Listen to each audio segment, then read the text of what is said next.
Identify the areas in which conflict between the resident engineer staff and contractor staff can develop and give your views as to whether good relationship can be achieved without infringing on the code of ethics.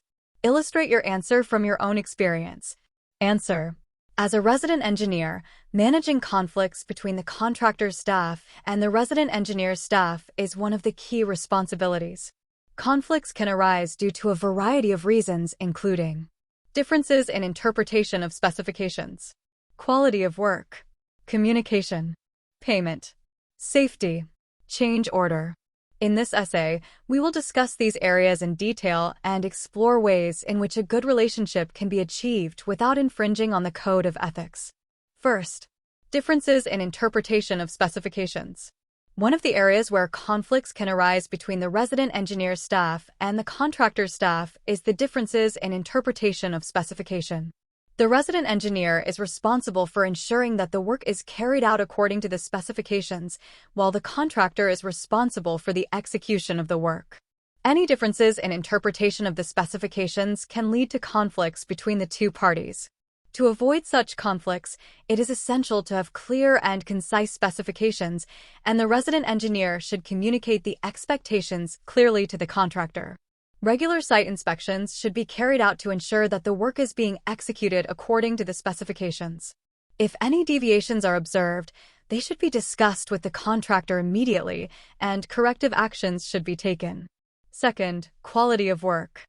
Another areas where conflicts can arise between the resident engineer staff and the contractor staff is the quality of work. The resident engineer is responsible for ensuring that the work is carried out according to the specification and in the maximum of quality, while the contractor wants to completing the task with gaining as much profit as they can. Third, communication. Lack of communication or misunderstandings can lead to conflicts between the resident engineer staff and the contractor staff. Communication is crucial in ensuring that the work is carried out efficiently and effectively. The resident engineer staff and the contractor staff should have open communication channels to discuss issues as they arise. Regular meetings should be held between the resident engineer and the contractor to discuss the progress of the work and any issues that need to be addressed. The resident engineer should ensure that the contractor understands the expectations and requirements clearly, and any changes to the scope of work should be communicated in advance. In addition, any instructions or directions given to the contractor should be documented in writing. Fourth, payment. Payment disputes are another area where conflicts can arise between the resident engineer staff and the contractor staff. These disputes can be due to disagreements about the quantity and quality of work done, or due to delays in payment. To avoid payment disputes, it is essential to have a clear payment schedule and ensure that payments are made on time. The resident engineer should ensure that the quantities of work done are measured accurately, and the contractor should be informed of any changes to the scope of work that affect the payment. Fifth, safety. Differences in safety practices, regulations, and attitudes can also lead to conflicts between the resident engineer staff and the contractor staff. Safety is of utmost importance, and both parties should work together to ensure that the work is carried out safely. The resident engineer should ensure that safety regulations are communicated clearly to the contractor and that both the resident engineer staff and the contractor staff are trained in safety procedures.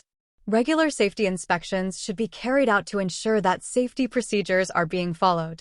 Any violations or deviations should be addressed immediately. Sixth, change order. Change orders can also lead to conflicts between the resident engineer staff and the contractor staff. Change orders can arise when the resident engineer makes changes to the scope of work, or when the contractor feels that they are not being compensated fairly for the changes. To avoid change order disputes, it is essential to have a clear process for documenting changes to the scope of work. Any changes should be documented in writing, and both parties should agree on the compensation for the changes before the work is carried out. Conclusion. Achieving a good relationship between the resident engineer staff and the contractor staff can be challenging, but it is possible without infringing on the code of ethics. The resident engineer should maintain a professional attitude towards the contractor staff, and any conflicts that arise should be resolved in a professional and objective manner.